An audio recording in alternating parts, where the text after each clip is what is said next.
தமிழக சொந்தங்களுக்கு வணக்கம். நான் எம்ஜிஆர் தொண்டன் பேசுகிறேன். கடந்த 27/9/25 சனிக்கிழமை கரூரில் ஏற்பட்ட கோர விபத்தில் உயிரிழந்த என்னுடைய குழந்தைகள், சகோதரர்கள், சகோதரிகள் கூட்ட நெரிசலில் மிதிப்பட்டு உயிரிழந்தார்கள். அவர்களுக்கும் அவருடைய குடும்பத்தாருக்கும் ஆழ்ந்த இரங்கலையும் அனுதாபத்தையும் தெரிவித்துக் கொள்கிறேன். இந்த சம்பவத்தினால ஞாயிற்றுக்கிழமையிலிருந்து என்னுடைய உடல்நிலையும் மனநிலையும் ரொம்ப பாதிக்கப்பட்டு உடல்நிலை சரியில்லாமல் இருந்தேன். இப்போதான் ஓரளவுக்கு உடல்நிலை சரியாகி வருது. என்னுடைய கேள்வி என்னன்னு கேட்டிங்கன்னா, மதுரை உச்ச நீதிமன்றத்தில் நீதியரசர் தண்டபாணி அவர்களிடம் முன்பு நடிகர் விஜயுடைய மனு விசாரணைக்கு வந்தது. தமிழக அரசு சார்பில் ஆஜரானார்கள். உடனே தண்டபாணி நீதியரசர் அவர்கள் இதில் தமிழக அரசும் காவல்துறையும் எந்த ஒரு தவறும் செய்யவில்லை, இதுக்கு முழுக்க காரணம் விஜய் ரசிகர்கள், நடிகர் விஜய் தான் காரணம்னு சொல்லிட்டாங்க. மனுவை தள்ளுபடி பெற்றாங்க. அவங்க போட்ட மனுவை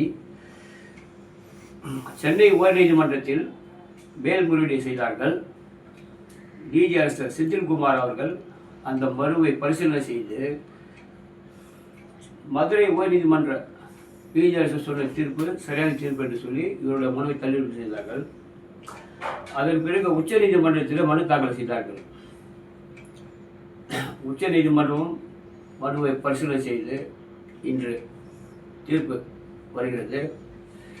அந்த தீர்ப்பு என்னவாக இருக்கும் என்று கேட்டால், மதுரை நீதிபதி அரசரும் சென்னை உயர்நீதிமன்ற அரசரும் சொன்ன தீர்ப்புக்கு பாதகமாக இருக்காது, சாதகமாக தான் இருக்கும். ஏன் இன்னும் விஜயை கைது செய்யவில்லை, இதில் சம்பந்தப்பட்டவர்களை ஏன் இன்னும் கைது செய்யவில்லை என்று உச்ச நீதிமன்றம் நீதியரசர்கள் கேட்பார்கள். இன்று தீர்ப்பு அப்படிதான் வெளிவரும்.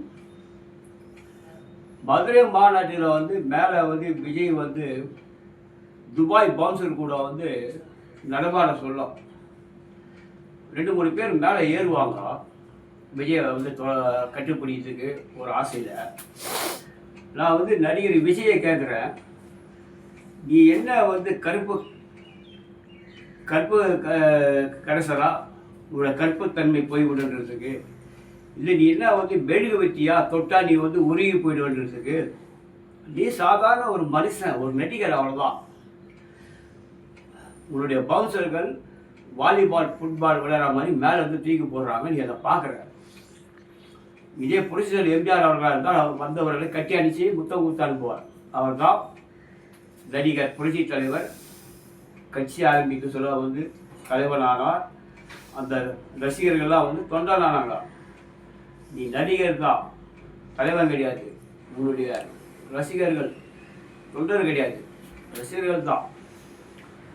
நான் அதிமுக பொதுச் செயலாளர் எடப்பாடி அவர்களை கேட்குறேன், பிஜேபி கூட்டணியில் இருக்கிறீங்க, ஆட்சி அமையத்துக்கு வாய்ப்புகள் அதிகம்.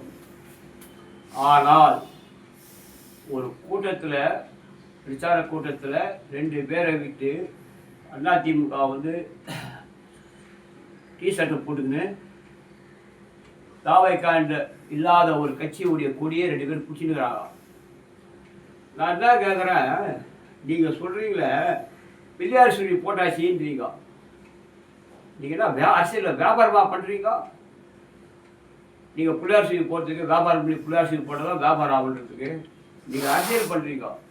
இது புரட்சி தலைவர் எம்ஜிஆர் அவர்கள் ஆரம்பித்த கட்சி, புரட்சி தலைவர் அம்மா அவர்கள் காத்த கட்சி. இது இந்த மாதிரிலாம் சொன்னீங்கன்னா வருகிற தேர்தலில் முதலமைச்சர் அண்ணன் மு க ஸ்டாலின் அவர்கள் சொன்னபடி 200 சீட்டு இல்லை 234 சீட்டும் திமுக கூட்டணிக்கு வர வாய்ப்பு இருக்கிறது. சொல்லுவாங்க ஒரு பழமொழி, தவளை தன் வாயால கெடும், யானை மதம் பிடிச்சிச்சுன்னா மண்ணெண்ணி தள்ள போட்டுக்கணும். அந்த மாதிரி எடப்பாடியார் செய்திருக்கிறாரு. போனது 41 பேர் உயிர்கள். தயவு செய்து பிஜேபியும் சரி, அதிமுகவும் சரி, இல்லை மற்ற கட்சிகளும் சரி, டைம் முடிஞ்சிச்சுண்ணா. மக்களோட உயிரோட விளையாடாதீங்க. நீங்கள் என்ன சாதனை பண்ணீங்க உங்களுடைய ஆட்சி காலத்தில், வந்தால் என்ன சாதனை செய்வீங்க மக்களுக்கு, அதை மாத்திரம் வந்து சொல்லி ஓட்டு கேளுங்க. வாழ்க அண்ணா லாபம், வாழ்க புரட்சிதர் புகழ், ஓங்குக புரட்சிதர் அம்மாவின் புகழ்.